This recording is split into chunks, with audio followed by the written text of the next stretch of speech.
Welcome to Social Media News Live. I'm Jeff C., and you're not.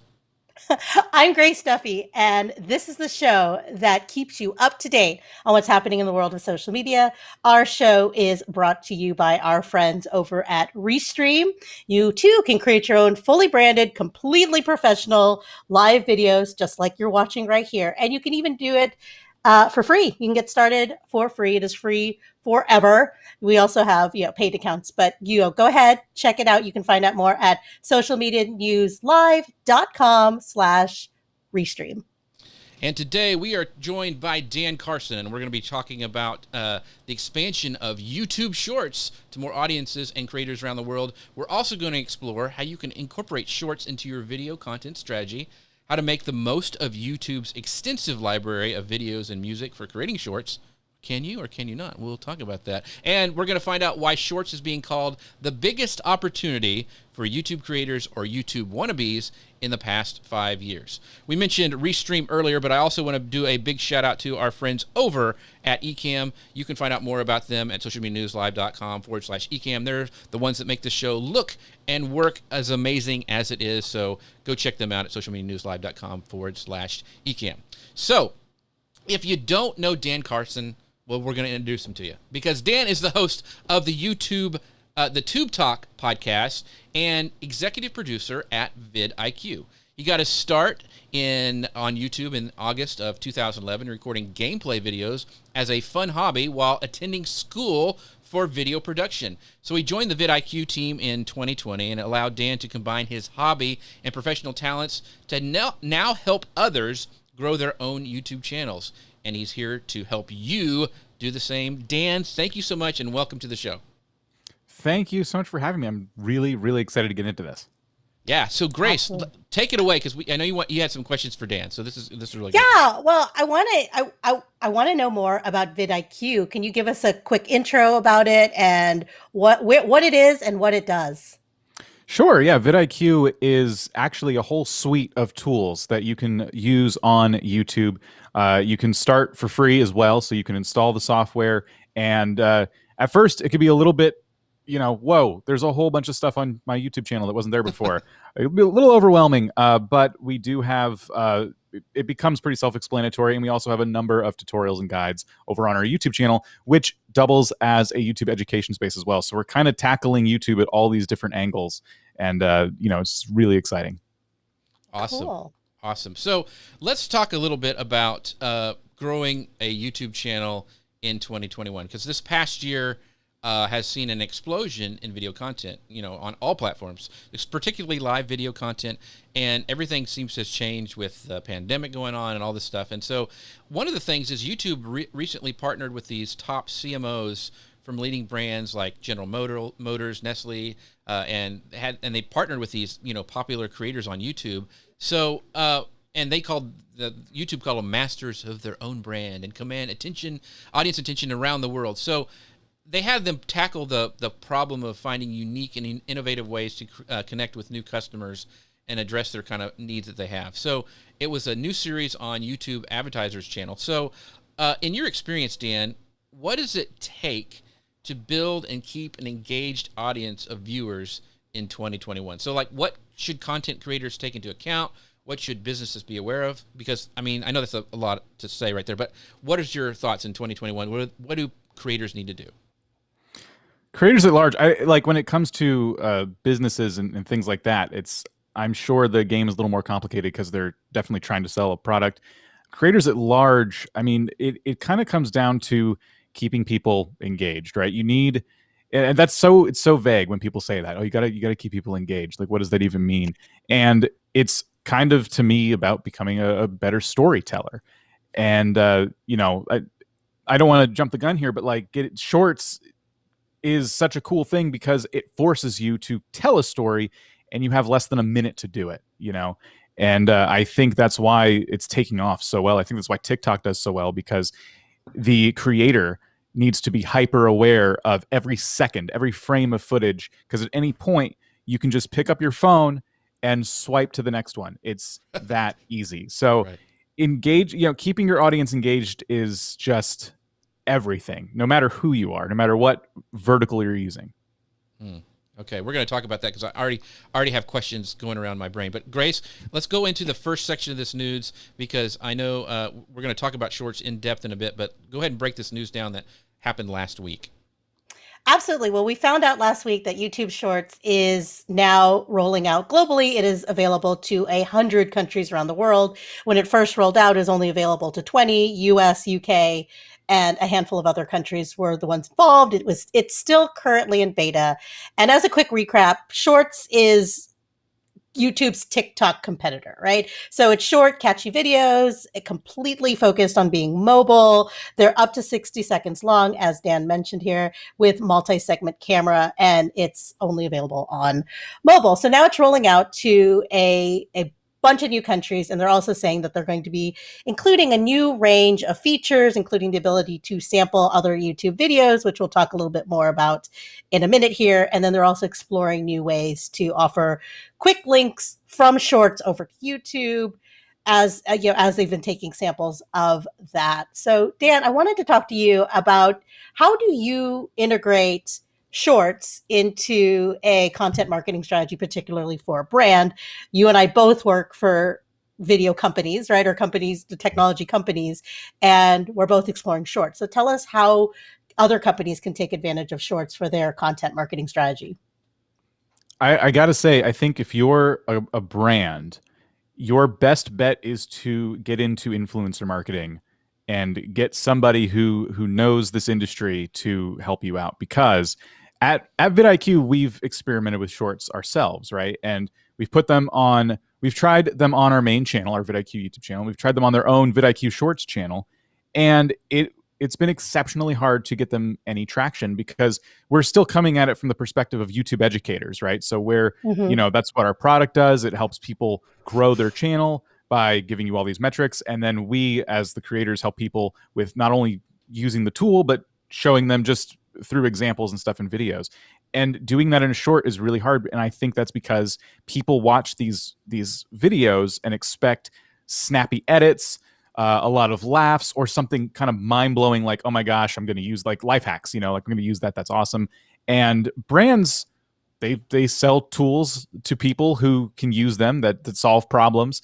And I think they're going to need to get really, really creative. And that's kind of why I said influencer marketing, because you don't have to hire a whole staff of people to help you, write comedy, for example. You can just find the right influencers to market your products and tackle it that way. Very interesting. So let's kind of go back and do a bird's eye overview. So because some people are still maybe confused about shorts, and, they see stuff with TikTok. And we talked about last week, TikTok raised the time limit, which is 3 minutes. Shorts are still 1 minute. So can you kind of talk a little bit about what are some of the content requirements for YouTube Shorts? What do we need to keep in mind as we get started? I mean, you mentioned it at the intro that we have to be really cognizant of the time because we're a thumb swipe away from somebody going to the next piece of content. So what are some things we kind of look at when we first, when somebody says, okay, I'm going to do shorts, Dan said to do it, I'm going to do it. What do they need to do and keep in mind?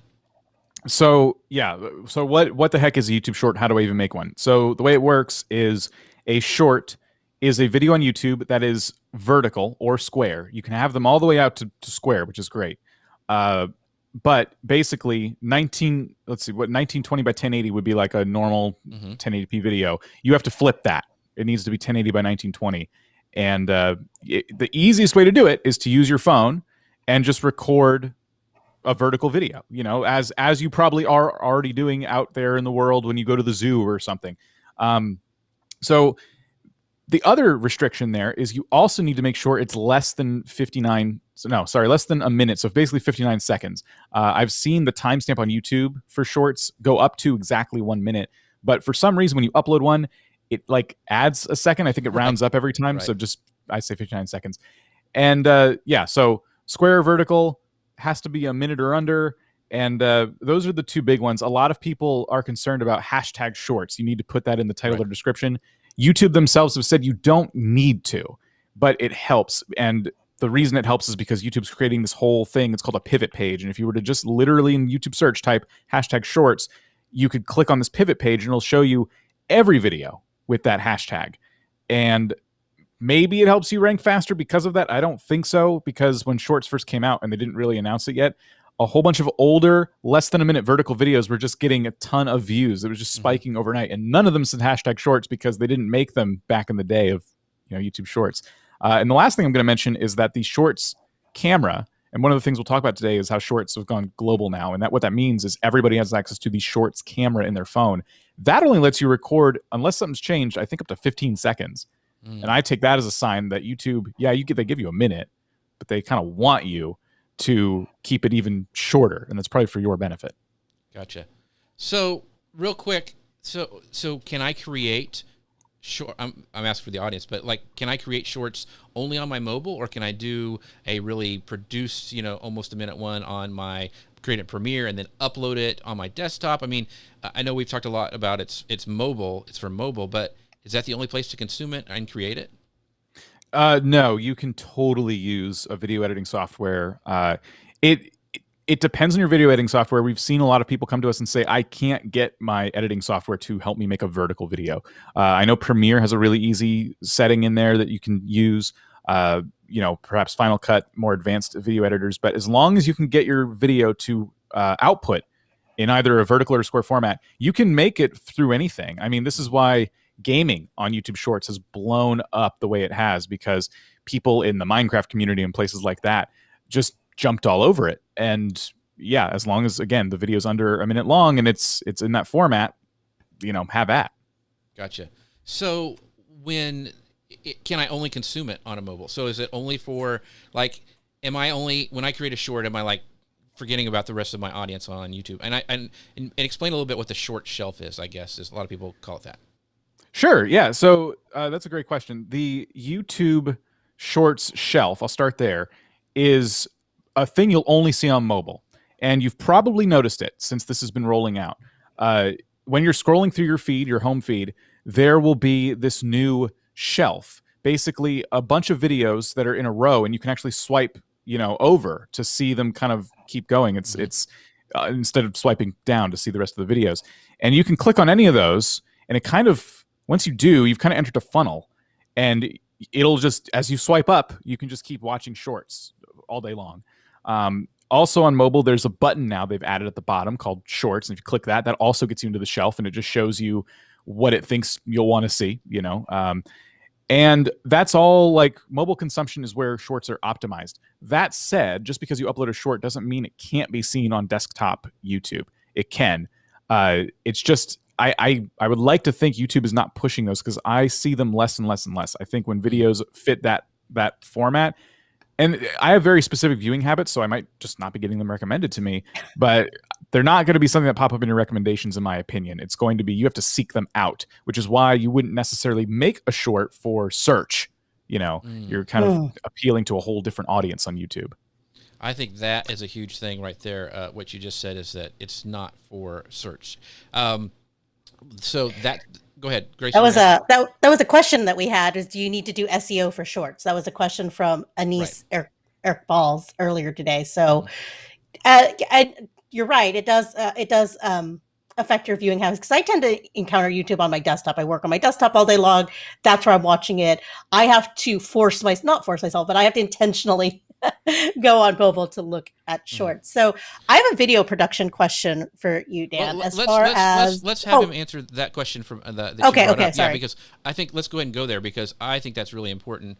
Do you need to do SEO for Shorts, Dan?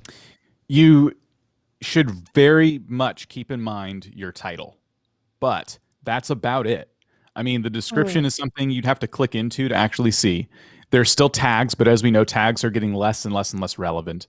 And even more so in Shorts. There's two things you can control when you upload a short. That is the title and the content itself. I was going to say thumbnail, but no, that's wrong. You can't control the thumbnail on a short. It picks for you what frame is going to be shown as the thumbnail for a short. So it makes it easier. It's one less thing to do, honestly. Now, we say you should do thumbnails anyway, because they can be seen on your channel to your regular viewers, blah, blah, blah, blah, blah. So I still like to see thumbnails on them, but I wouldn't spend as much time on them for sure. Sorry, going down thumbnail rabbit hole. That's right. That's good. The main thing is your title, and you don't want that title to be too long, and you want to make sure that it's just it's interesting more so than anything else. And that goes for regular YouTube too, by the way. You don't have to try and make your title fit for only a robot to read. You still want your titles to always be clickable and always be interesting, but it's more important on shorts because I think they get truncated at maybe even like 40 characters or something. So you only have this much space to have a title that relates to the video and get people to potentially tap it. And the other thing that I've been kind of wondering to myself is when you're watching shorts, yes, the title's important, that random thumbnail YouTube picks for you is important, but it's only important before you like enter the shelf. So that first short that got you to click and get into the shelf is the one you saw the title and thumbnail for. After that, every time you swipe, you're just kind of watching a new video. The title's kind of there at the bottom, but it's, it didn't earn your click like the first one did. So who knows? This is what I struggle with internally. Like, does the title even matter? Right. I think to a degree it definitely does, but that's the biggest thing. That's the most SEO I think you could do for a short. Gotcha. Grace, I'm sorry I cut you off. You had another question about production. Oh, I just wanted to say, and Anas or Aeneas, I'm sorry if I mispronounced your name. He said thank you for answering his question. He's starting a gaming channel, so he appreciated that SEO. Oh yes, so I was moving on to the my game production question. So as a video producer, do you have a workflow when it comes to creating shorts? Is there a way that you can make the most of your video production time? For instance, if you're making longer videos already for your YouTube channel, and I say longer videos like the 6 to 10 minutes that seems to do really well. Like, where in that are you creating shorts from that content, or are you creating completely unique content just for shorts? Or how are you kind of streamlining your time there? Or do you? Well, I have my own like personal channel that I don't share out there with the world because target audience and things like that. But on that channel, I made content only for shorts. That was everything I did. And the reasoning behind it was just very simply the time I had in the day, right? Like, it's a lot easier to make a 1-minute video than it is to make a 10-minute video because I just didn't have a lot of time. So I took advantage of the fact that I can make this short form content. It's going to get out there to a new audience. And that was great. I've seen a lot of creators though, who are trying to find ways to repurpose their long form content. They were doing live streams, or they were making long form videos, and they want to get in on the shorts game. And why not? It's one more new way you can try and pull people into your YouTube channel. And we can go over all the different things YouTube offers now a little bit later on, but you should absolutely be using it if you feel like you can. So my biggest trick there, if you're going to take your long form videos and try and take cool clips from them and make them YouTube shorts, context. I never hear anyone talk about this, but you as the editor of that short need to provide context to the audience who was not there for the long form video, because as we've already discussed, shorts are going out on this short shelf to kind of a mystery audience. People who see these likely have never seen your channel before. So, or they've only seen your channel through the other shorts that you've done because they're kind of, they like watching shorts. They're recommended more and more. So you need to provide as much context as possible. And again, you only have a minute to do it. So whether that's through some kind of text you put on the screen or some kind of fun introduction. And then if you choose to go the route of like, hey, before you start watching this short, I just want you to know that this was from a live stream the other day. That's not what I mean, because I've already swiped away. That's not fun to watch. But if you try and find a way to edit this thing and set it up, all I'm trying to stress is I don't want people to go into their live streams, take a sliver, like a 30-second sliver that they thought was a cool moment, without considering who's going to see it, which is somebody who was not at the live stream. So does it make sense? Does it stand on its own? That's the key. That's a power tip right there. So we have some questions from the audience that I want to pull up really quick, or some comments. This is from Gary. We were talking about tools to use to make shorts, and he said Ecamm will output to vertical format very easily. You can even use a green screen for additional pop. So thanks, Gary. That's really, really cool. That's a great idea with the green screen, by the way. And then let's see. How do I can I use the same title all my video, like for shorts? Because you said the title didn't matter. So would you use the same title in all your shorts, or what are your thoughts on that? You probably could. I definitely wouldn't. But Right. Right. I'm a believer in even though tags we're being told that tags are just great for misspellings. They're not very relevant to search anymore. That's what YouTube is saying. However, you can bet that I'm going to fill out that entire box. I'm going to Exactly. fill out the description. I'm going to fill out everything because Right. it's just one more tool that I'm given, and I don't like leaving it blank. And on the chance that your short is the one that's sitting front and center on the short shelf, don't you want that title to be something interesting and very clickable?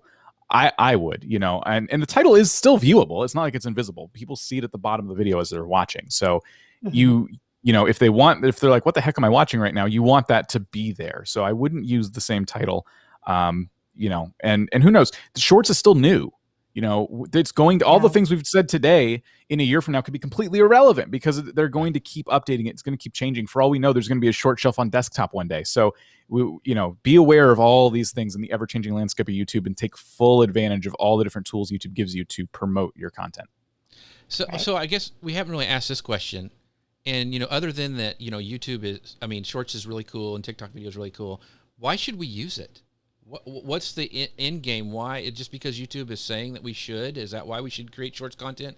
What good does it do our channel? I don't know if we've really talked about that.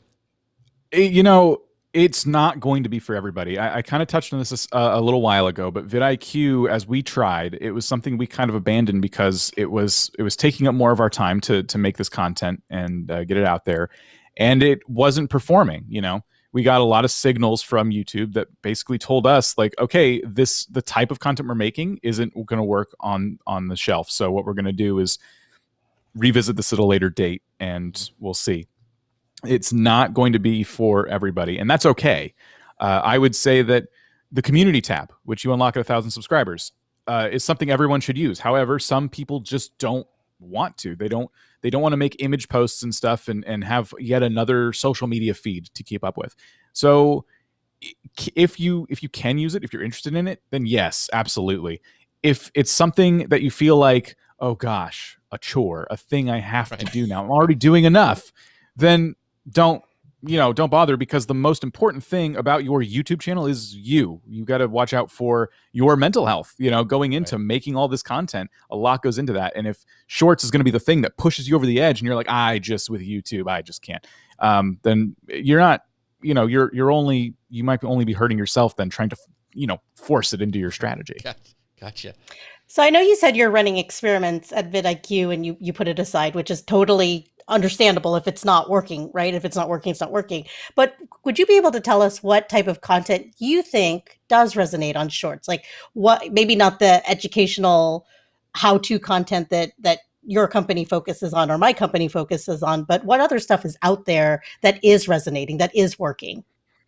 I can tell you, for me, I like watching things that, and I kind of mentioned it before, I like watching things that make me laugh. I like watching things that blow my mind.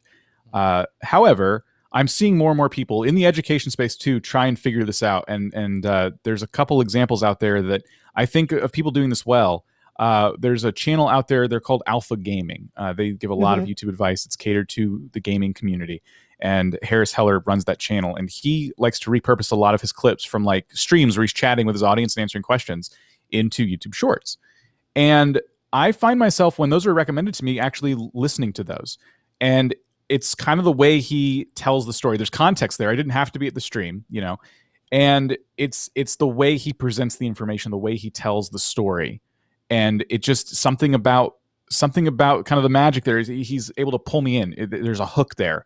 And that's the most important thing. So I think if you get creative enough, any type of content could thrive, but you really have to reinvent the way that you approach your content creation. Especially like if you're like me, when I make a vidIQ video, I set things up. A lot of the time goes into the setup of a video, and I'm already, when it comes to my retention in the first 30 seconds, trying to figure out, okay, I need to set this up, but I can't take too long.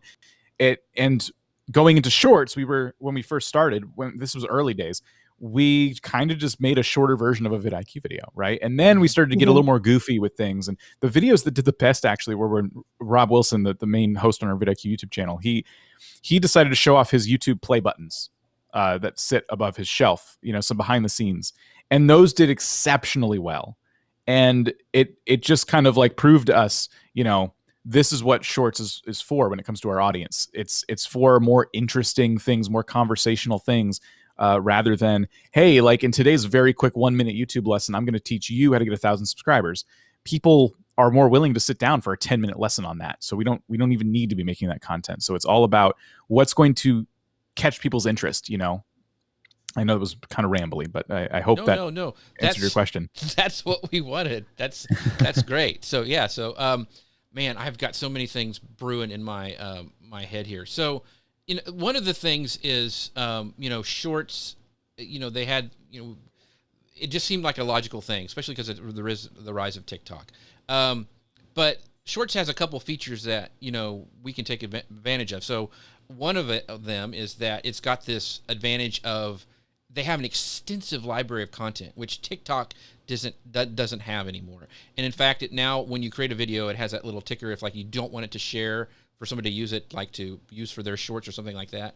But there's this whole content library that they have, and this ability to remix and do duets. And I sure hope nobody's going to do a duet with me ever. But it creates stuff from scratch and use this existing materials. And they also have this partnership with the music industry, which is really, really big. So what are your thoughts about how well, YouTube has used this, integrating this catalog of music and extensive library? Are we going to see more of that? You think that's going to give them the edge over TikTok in the long run? And do you leave that box unchecked or checked when you create content? What the box you're talking about is the one where you basically say that people can use your content to make a short with. Right. And that distinction there is important because it's the audio that they can use as well, which I always found weird because I think on TikTok, I think you mentioned that you can do duets and stuff with people there, but you actually get to see the video of the other person, if I'm not mistaken, right? So they can take the whole video and then react to it. Yeah. So far on YouTube, it seems to just be audio. I ignore that box. The audio I use because I'm just kind of on my personal channel doing stuff I'm using audio that's not really mine in the first place. So it's like, if you want to use it, I guess you can. It's not going to do anything for you. So I just don't bother with it. I'm sure a lot of people uncheck that box. I would say, this might be a hot take here, but when that was announced, like, oh, here's this thing that you can't opt out of all in mass. You can now, but at the time it came out, you couldn't. It was ticked on for everybody, and you couldn't just say no to it. Yeah, and there's a disclaimer on there that says certain videos can't opt out of this. And you're like, what does that mean? Why? So I would say it only is in your benefit if somebody uses your audio, because YouTube sees to it that you get the credit for that no matter what. And that can only be beneficial to you. So if you have audio that you feel like people will want to use and you're worried about it, I wouldn't be worried about it. You can still untick it. That's your prerogative. But I think it's just one more avenue you have to kind of share, you out there. It's one more place you can be. Good point. Yeah. I think, discovery is always good for creators, especially when you're first starting. We have a lot of people in the comments saying they're struggling, that's why they're doing shorts and they want to grow that way.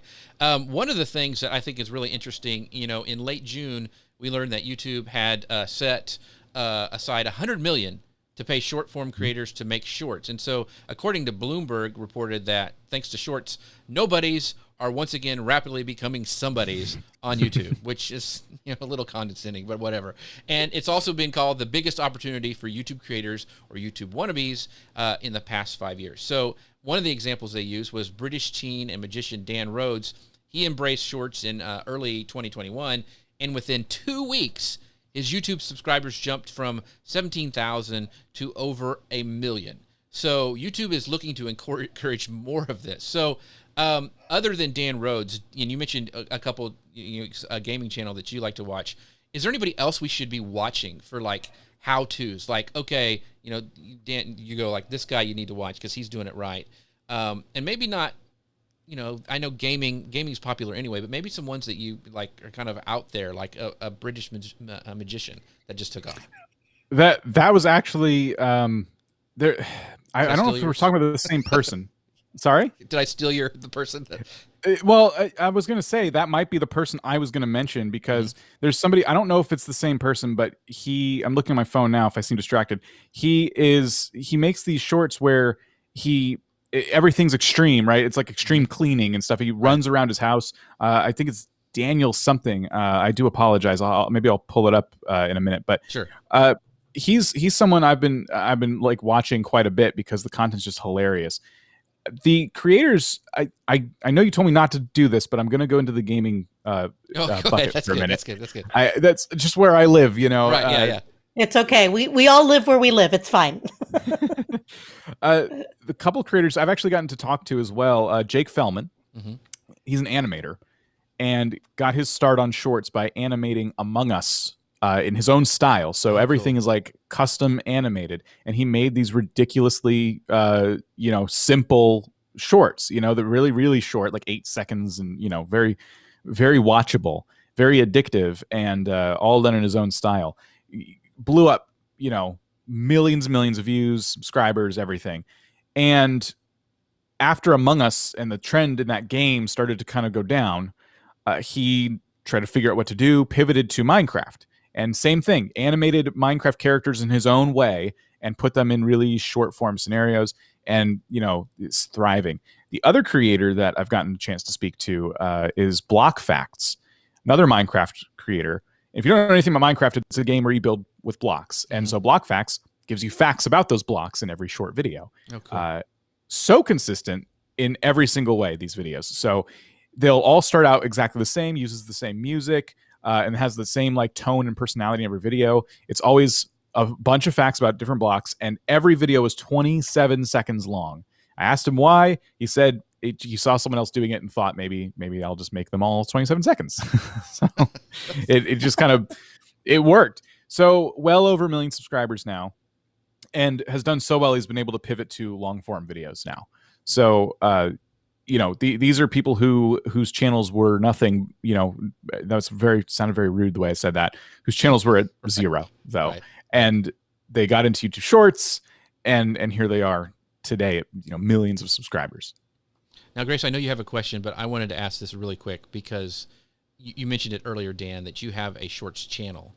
Mm-hmm. What are the advantages of having just a channel for Shorts, and do you recommend that for people to test out Shorts, is not do it on their main channel, but on their, create a separate one to see if it's going to work?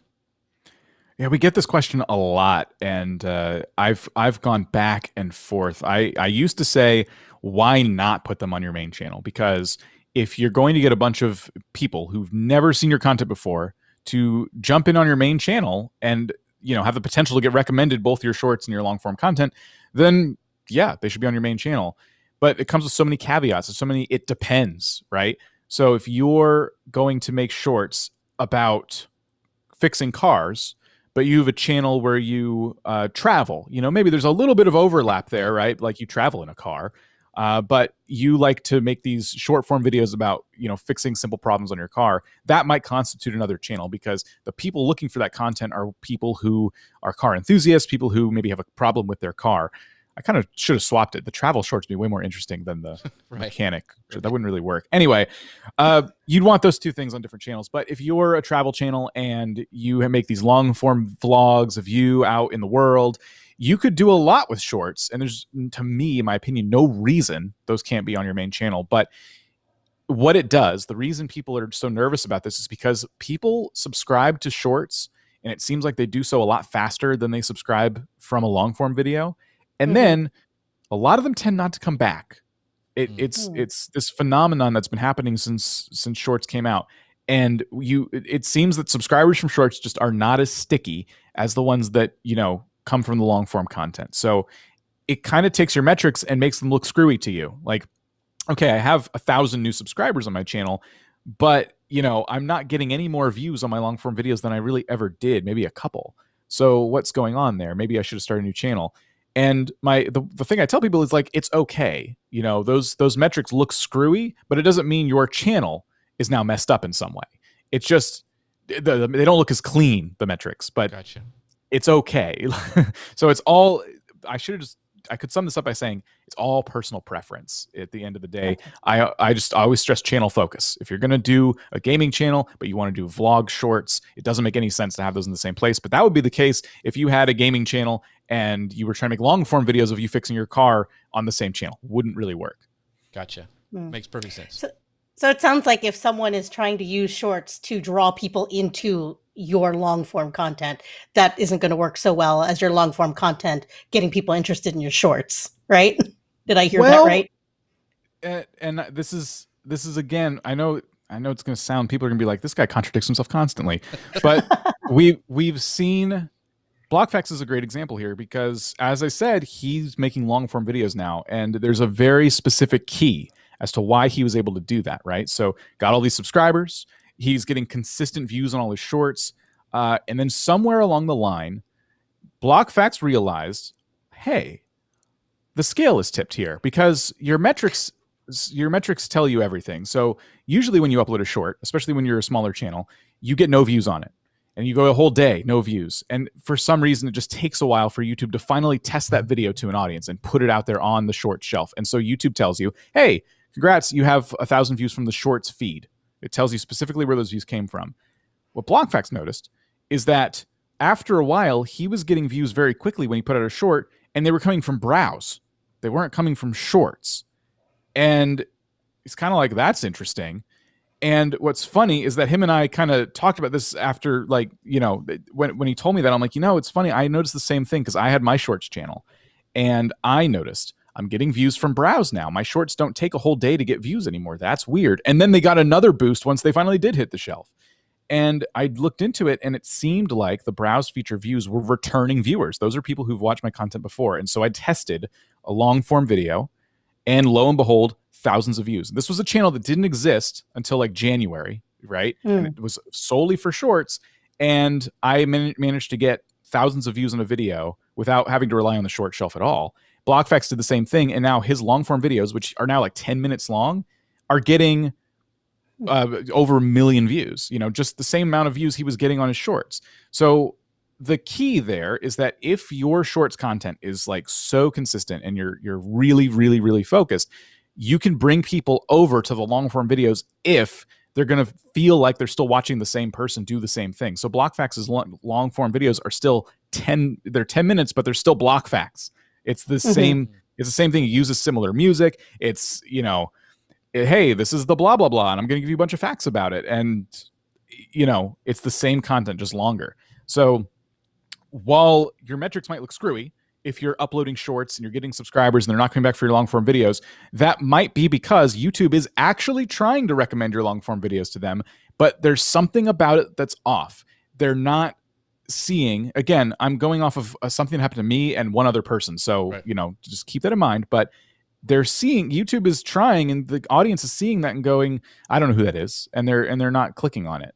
And it might be because your shorts and your long form content are not connected well enough. And I think maybe that could be your reasoning for starting a whole new shorts channel if you want to. But that's the key. Consistency in the actual style of your content is going to bring you, I think, returning viewers. But you got to build this up over time. It won't happen overnight just because you have one viral short. So no.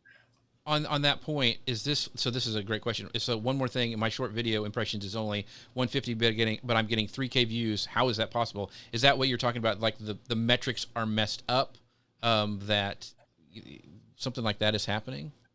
I don't know why that would be happening. That's kind of interesting. Your impressions are reaching 150 people. I don't know if they're talking about the channel impressions or a specific video. I'm guessing a specific video, but the video gets 3,000 views. Maybe, and this is just, I'm going off the top of my head here. Sure. It could be because you know how you can swipe really fast away from a short on your phone. Maybe YouTube is, maybe it's counting the view, but not the impression, which would be weird. I think it'd be the opposite. Right. And it could just be because we're in early days. It's just, that sounds kind of glitchy to me. It doesn't sound like a feature. It sounds more like a bug, but I wouldn't really know. And they are saying it is still in beta. So yes. Yeah. That was one thing, you know, it's really, this is a really full-fledged beta. I mean, really, because a lot of stuff that is happening and they're rolling out to so many people. But one of the things, you know, just real quick before we move on to the next section is early returns on shorts have been really impressive. You know, they reported 6.5 billion daily viewers on the service as of March, up from 3.5 billion at the end of 2020. And, you know, even the Sundar Pichai, the Alphabet CEO, cited shorts as one of the great things that's happening in their company. Like, this is a big deal for them. So it seems like, you know, they're not going to drop it, you know, really soon. And I don't know how long they'll leave it in beta or not, but it does seem like a thing to experiment with. I mean, you talked about with vidIQ that you guys tried it, didn't work, but you're going to go back. Are you waiting for it to kind of maybe like settle down or figure out your content strategy? Is that kind of why I mean, you mentioned it wasn't working and it was too much time taking away. I guess I'm asking, what are you waiting for? And, you know, is there a certain time where you go and dip your toe back into the shorts waters again? I think it's just content strategy. A lot of it is Rob. You know, he's more in charge of everything we're doing on YouTube than I certainly am. I definitely could, but all of us are just kind of, you know, we got a lot of things we're doing. Right, so right. it truly just comes down to time. We're not really waiting for YouTube to change anything. It would be our content strategy. We would need to sit down and go, one, why are we making these? Two, like, is it valuable? And three, what could we do differently in shorts that we're not already doing in our long form videos that are going to, like, you know, it's going to bring people in and captivate them. Gotcha. Right. So speaking of captivating, I wanted to tell you guys about, we mentioned that one of our sponsors is Ecamm, and you can find out more about them at socialmedianewslive.com/Ecamm. But one of the cool things they have right now going on is you can sign up for their brand new Leap into Live Streaming Bootcamp. I will be speaking there as well. You can find out more about that. Go ahead and sign up for this free thing. If you're interested on, you know, how to, you know, create a live show, how to create a podcast with your live show, you need to check this out because you can find out all about this at leapinto.live. That's leapinto.live. So go sign up for this free event. It's going to start in September, but they have limited seats available, so you want to go ahead and reserve your spot today. Grace, you're up. Yes. Well, and there's no better way to distribute that content than with Restream. You can go to over 30 online destinations, and it is especially cool if you are using live video or audio or podcasting as part of your marketing strategy. Not all of us are amazing video producers like our guest here, Dan. I certainly am not. And so having Restream completely in my browser, the ability to brand, switch cameras, multi-stream, go to all these destinations, use all these tools. It's amazing. And you too can create an entertaining and engaging show. So you can find out more about that at socialmedianewslive.com/Restream. Awesome.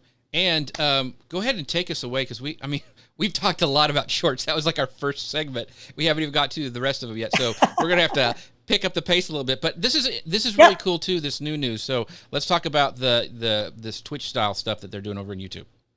Well, I feel like this is right where Dan is with the gaming content. So YouTube is adding new Twitch style live streaming features, calling live streaming or gaming creators and live streamers. They're rolling out a trio of these features to help creators engage with their audience more during their live streams. And they're clips, which allows your audience to share the best moments of your content, or let your viewers share the best moments of your content, polls in the chat, and then subscriber only chat. YouTube is saying that these are 3 highly requested product updates, and they're expected to help creators gain more control over their content and engage more with their audiences. So, and if you've interacted with a content creator on Twitch before, then these terms probably sound very familiar. This is probably something you're already used to, but I want to talk about these one by one. So let's start with clips. Tell us technically how they work and how, because it sounds to me that it's not you, the creator, creating clips of your stuff. It's your viewers being able to do this from your stuff. Yeah. So if you're live, or it works on videos too, which is really interesting. If you're live, though, people can take moments from what you're doing and quickly, like, you know, crop out what they don't want, but quickly make a clip. And then that clip, all it really is it's the same video. They've just time stamped it in a certain spot. So you can click on it, you can watch the funny moment, and then you can even click a button and just continue. If you want to continue watching from that point, just pick it up. It just rolls right into the whole video, which is cool.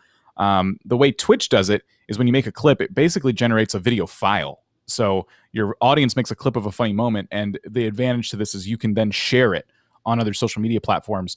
Because of the way YouTube set this up, I haven't gotten to play with it myself yet, so I can't say this for sure, but it would seem that it's going to be harder to share those on social media beyond just like taking the link. You can generate a link on YouTube with a timestamp on it.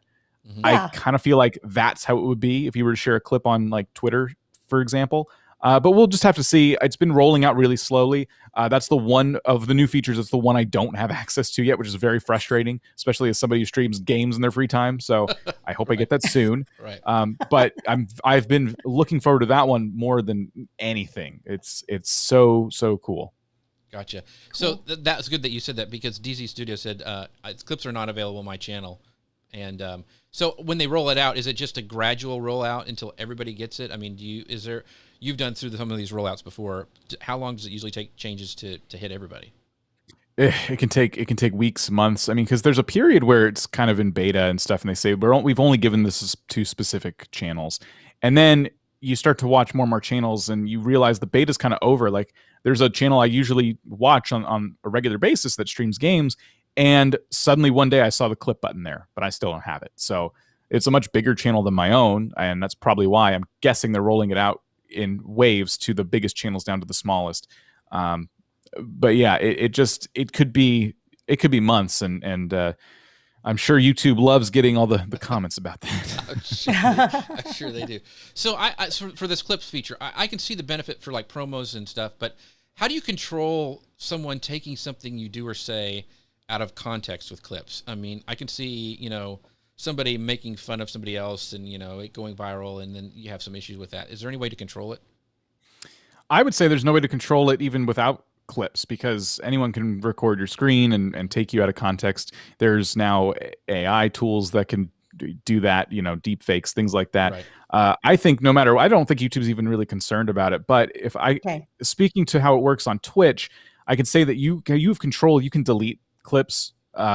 There's been streamers who have found that people were clipping certain moments of their live stream, like whenever they would stand up, for example, or something like that, like weird things. Right. Like, why did this person clip, that time I stood up over and over again? What's going on here? Like, the people just they clip things and it's out of context. It's weird. You can delete them. So you get those controls, and I'm imagining YouTube has given creators the same level of control.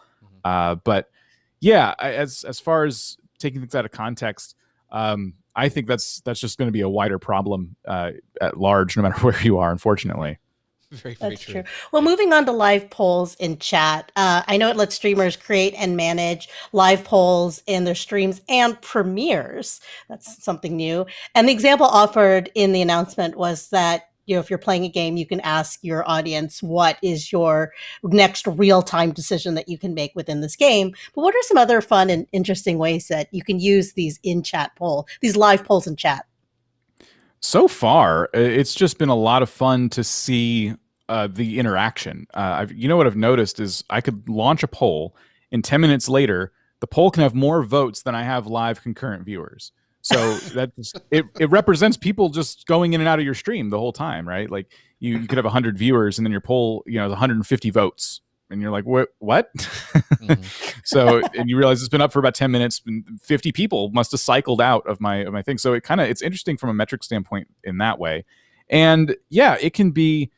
We've used it on vidIQ's channel to really great success when we're doing like a Q&A stream, for example, and we're trying to gauge from the audience certain questions. So like we'll ask them, how many of you here are under 1,000 subscribers?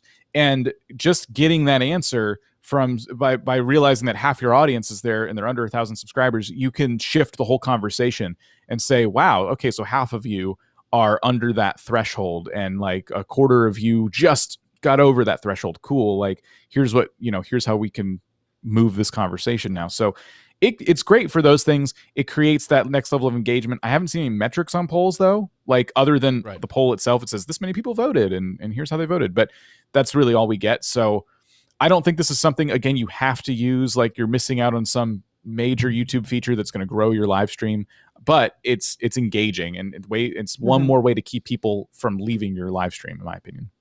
Gotcha. So last but not least, let's talk about subscriber-only chat. So this is supposed to help you moderate your live chat and create more connections with your community by making the live chat available only to your subscribers for both streams and premieres.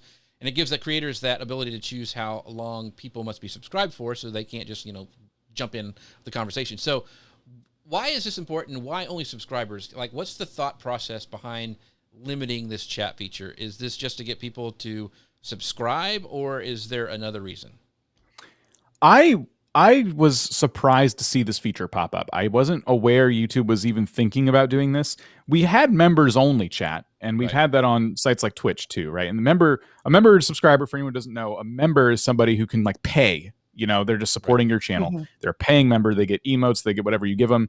And you can do live streams where it's members only chat. And the biggest streamers do that because they have thousands of viewers. They have hundreds of members in some cases. And so it's still a very active chat, but they can manage it. Now I'm like only going to communicate with these members. So that you could argue is an incentive to buy into the membership. When it comes to the subscriber only chat, it's similar, except it's free. All you got to do is hit subscribe. And now I've started testing this myself, and I've noticed no negative impact in terms of the amount of people I get chatting. I actually turned off the timer as well. So you can set a timer of you have to be subscribed for X many minutes before you can chat. Cool. I turned it off and said, you know what, as long as you're subscribed, you can chat. Only for the purpose of testing it, because one, it reminds people who watch me frequently that they haven't subscribed yet. And two, it's just that next thing. If someone's just coming around to troll, it's just that next step they got to take. And it's my secret hope there that they go find a new target, because it's like, okay, what other hurdles is this person going to put in front of me? I'm just trying to get a quick reaction. That's how trolls be. So I really like it. I know that there's other creators that are probably very hesitant of it. I would say doesn't hurt to try it, because subscribing is free. Members only chat is going to take some strategy if you're going to turn that on. But when it comes to subscriber only, I mean, I personally love it. I think it's fantastic. So do you think you need to be at a certain subscriber level before you do that? Because I would think, like, if you're starting a new channel, you wouldn't want to have, like, you have to subscribe to talk to me if I'm doing a live. I think that's a great way to think about it. If you're a small enough channel, you might want to put some strategery behind that decision. Mm-hmm. The less barriers you have to somebody accessing your content, the better. So yeah, you also, as a smaller channel doing premieres or live streams, don't have the same problem with trolling, because you're just smaller, so your target on your back is smaller. So yeah, your chat's also easier to manage because there's not as many people. So I wouldn't put a number on it per se. It would just be based on chat activity to me, and how many people are kind of engaging with my chat. If it's getting to be a lot, if there's a lot of people, if you're starting to find yourself having to stop what you're doing and delete some messages, or stop what you're doing, make sure your moderators are chiming in, doing their thing. Yeah, subscriber only chat probably goes on. I also utilize slow mode, which is another feature. You can set a timer. I use like a 15-second timer, because sometimes people just like to type and enter and type and enter. And they're like, well, there's a lot of people here. Let them have some of the stage as well. So yeah, these are all things that are up to your discretion. And that's why I love feature releases like this, because even with clips, everything else, you don't have to engage with these if you don't want to. If anyone out there is like, ugh, well, don't turn it on. So I like it. Gotcha. Alrighty, our last piece of news is it is rest in peace, Fleets, over on Twitter. Aww. I know. So we learned via tweet yesterday, Twitter will be sunsetting Fleets on August 3rd and working on some new stuff. So they said, we're sorry or you're welcome when it comes to Fleets. First of all, it's just a poor name. I mean, the thing you have to drink before you have a colonoscopy is not a good thing to name a feature. So they sunset it because they said that wasn't, they weren't using it. They were going to have people join the conversation. Didn't happen. And they're going to have other things to go on Twitter. And it was fleeting at last. It was very fleeting. So sorry, Grace made me say that. But anyway, Dan, thank you so much for being here today. This has been amazing. I want to give you plenty of time to talk about where people can find you and your podcast, which is awesome. So what's the best place for people to find you and all that you do? So the best place to go would be vidiq.com/tubetalk if you're interested in checking out the podcast. We talk about all sorts of YouTube topics. What I love about the show is we tend to talk about topics about getting your first 1,000 subscribers, all the way up to topics about becoming a brand and launching a product line, thanks to having a successful YouTube channel. So it really is a podcast for all YouTubers at all levels if you're interested. And then, of course, vidIQ.com if you're interested in our tools, metrics that kind of help you make sense of the chaos that is YouTube sometimes, and help, by understanding your channel better, you can help grow on YouTube as well. Awesome. Great stuffy. Amazing as always. Thank you for producing the show. Where can people find out about you? You can find me over at our own Restream YouTube channel. We have a whole slew of live shows from the pros on everything you'd like to know about producing your own live video shows, from how to turn your live show into a podcast like we do, to how to use ads to promote your shows. So find us over there. And we also have an amazing Restream community over at Facebook. You just find that at restream.community. It's an amazing place, especially if you're getting started in live video. A great resource, great community to get started. Yep. Thank you. And feel free to go over to socialmedianewslive.com and /Restream to check them out, have the free tool, as well as my friends over on Ecamm. But make sure you go sign up for Leap Into Live. So leapinto.live for their new free webinar coming up about live streaming. And with that, do not forget as well that you can get reminded about this show by going to 903-287-9088. And we are also a podcast, so we'd love for you guys to subscribe to us over on Apple, iTunes, iTunes, Spotify, Stitcher, all those places, Twitter, Stitcher, wherever. Subscribe to us everywhere. It'd be great. Anyway, thank you guys so much for watching. We appreciate you. We'll see you next time. Bye, everybody. Bye, everyone.